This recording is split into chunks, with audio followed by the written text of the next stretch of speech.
Hello Libra. So this is going to be your astrology for April. Libra. So this month you're going to be having the full moon in your zodiac, and it's going to be a super moon, so it'll be very intense moon for you, as well as it's going to be strong. It'll be closer to the earth, so it'll be shining bright on your zodiac and constellation, giving you this energy to really reevaluate the past 6 months, because this is the halfway mark before your next birthday cycle. So now that we're here in your full moon and in this energy, what have you been doing in the past 6 months? Libra is a zodiac of balance, so it's really about seeing what have you since 6 months ago been neglecting. Where are you out of balance? What areas of your life are you out of balance? What did you start but obviously maybe didn't give time or energy? What did you do? What is it that you wanted to do and just neglected? And it can be anything. It can be health related. It can be anything from, I started this project that I wanted to do, but I didn't give it my all, and now 6 months later, maybe I should have. Or anything like that. Relationships too that are out of balance. Where are you giving and taking in your relationship? So all about balance, and you've reached this halfway point. So looking back at the past 6 months, everything that you kind of initiated, that you wanted to change, because that's what the birthday seasons are about. It's about actually creating that change. So now it's like looking back, okay, you wanted to change it, but did you really? And have you? What work have you been doing on it?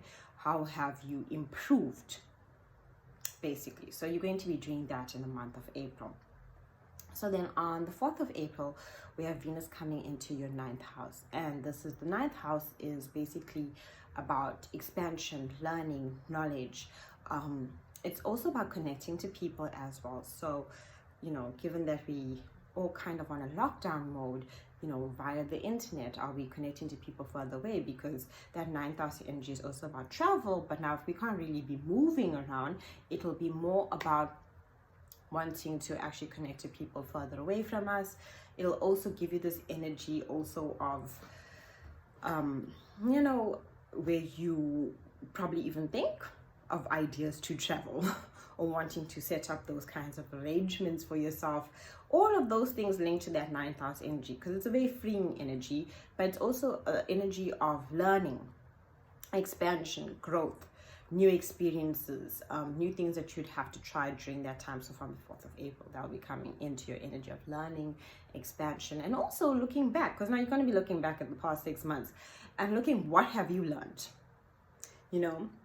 And have you learned anything? Have you improved in what you wanted to improve in? And if you haven't, can I now go and really now bring this area of my life back to balance and improve on it? So that's what you're going to be doing from 4th of April going forward, with Venus moving into your 9th house. And Venus is your ruler. So then on the 8th, we have the full moon, and the 8th and the 7th. So around that time will be the full moon. But remember, full moons 5 days before and 5 days after, the energy of the full moon can be really intense. Now the full moon is going to be in Libra.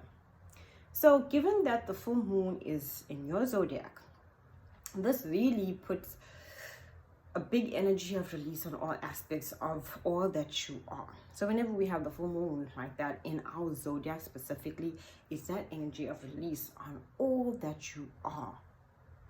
Where have you not been creating balance and harmony within yourself? That's what it's about. Where have you been in conflict with yourself? What have you basically had an idea, didn't push on it, and kind of neglected? It's asking those areas of your life to bring back to balance. Also, as the full moon is always, when it's on our zodiac specifically, it's important to watch our health, because you can feel rather exhausted, drained, even finding it harder to sleep, because it's basically like a giant releasing process for you. That's what it is. And during that time, everything becomes more intense. So you would be experiencing things that you haven't really worked on to its best potential and brought balance to it being released within you. And there it is, all out in the open. And remember, you are the zodiac sign of relating to others. What have you been doing in your relationships that brought disharmony, in your finances that brought disharmony, in your health that brought disharmony? All of that, because you are the zodiac of balance and harmony. So now you've got to bring it all back to harmony. How have you been thinking mentally? How's those thoughts been? Have they been like, oh, I just got to keep peace. I got to keep everything, perfect. I just got to put all this pressure on myself to be a certain way, to understand, have compassion. All of those things. You might be feeling, okay, did she just say to have compassion? Yes. Libras love to be very compassionate because they want to understand others and their point of view. So this compassion that you have is it out of balance? Meaning, are you having all this compassion and being so open to a point that, wait a second, I'm just giving all this understanding, compassion, and energy to this individual, and they have lack of understanding for me, for all that I'm trying to say, and being misunderstood. That is it. That feeling of like, oh, gosh, this is out of balance for me, and really bringing all those areas to your life back to balance. Okay, that's very important for you to be working on. I think this full moon will be very good for Libra. I mean, Libra is always working on specific things when it comes to their health and how they process things. So during this month, it just intensifies. And allow it, Give yourself that space and time. And also give yourself a time to rest, because oftentimes Libras too will be doing too much and not even realize it. And then, there they go. They have to be put out to actually take some time out. So self-care and nurture yourself, right? Very important.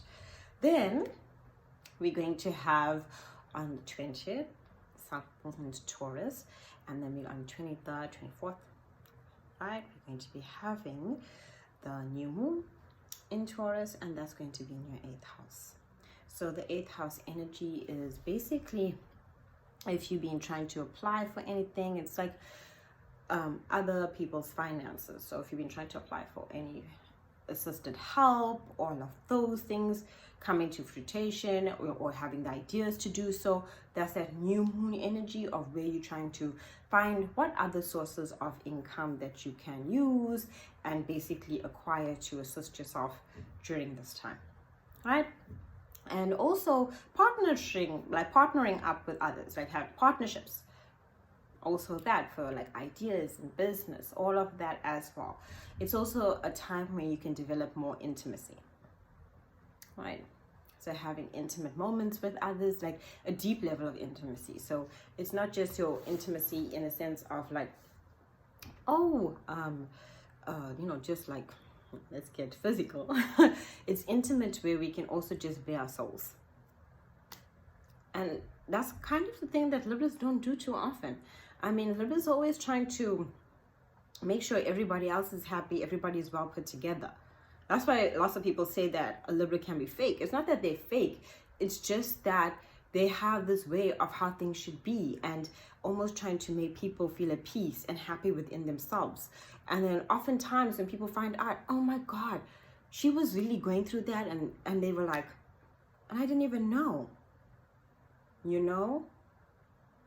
So that's the thing of actually being that intimate, to let yourself be vulnerable, to share the parts of yourself that you don't normally do. You always are the one cheering and supporting and giving all the Venus energy of love to everyone.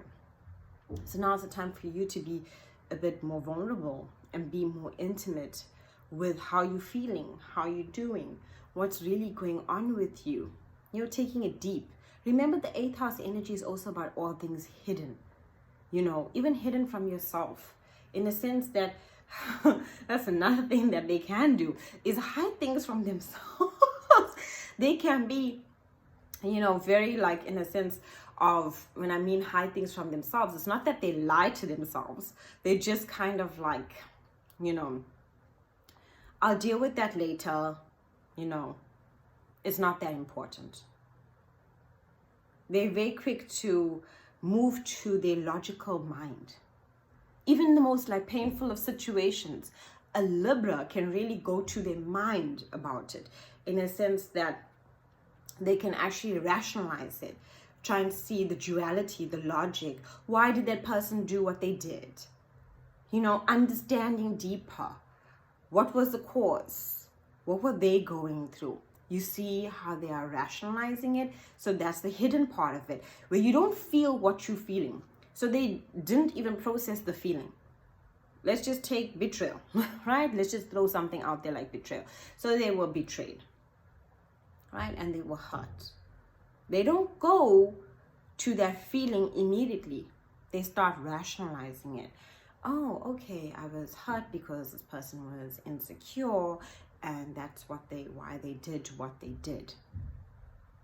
And, understanding them.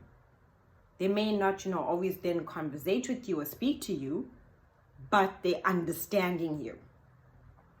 But they're not working with how they feel. And the feelings are sadness, pain, getting into your heart. Although Libra is ruled by Venus, which is a love planet, remember, they're still an air sign. So they're still going to logically try to work through their challenges, try to mentally do it, try to talk about it in various ways, to themselves even, to think about it, but to feel it. And that's that form of intimacy that comes with the new moon, of actually feeling. It's not really about the speaking, and probably even with the full moon, it's going to push you to feel deeply. Things that you even thought that maybe wasn't even an issue, that happened months ago, it was a long time ago. Well, did you really process it? Did you go deep enough into it? Or did you just rationalize the whole process of it and try to understand it and think it through instead of feel it through? So you're going to be asked to feel, and you're going to be asked to look at things. As remember, that 9th house energy, so Venus is in your 9th house. It's about learning. So whenever we need to learn something, we got to feel challenged by it. Or you're going to have to feel pushed by it. Our buttons need to be pushed, so we can actually see, what is that? What is that? Where's that coming from? And what do I think? Remember, it's the first thing. You're going to try and think it through, but the feeling is going to overwhelm you. And all I can say, when a feeling overwhelms you, allow, stay present, feel it. You can't chase it away. You can't close the door on it. You can't ice it out. You got to go into it. You got to be in that moment. And you can allow for your feelings to come through. Don't suppress them. Allow. Because remember, what we suppress only stays stuck in our bodies and later affect us physically. So allow for those feelings to come through. Allow for them to wash over you, soothe you, and heal you. Thank you for watching.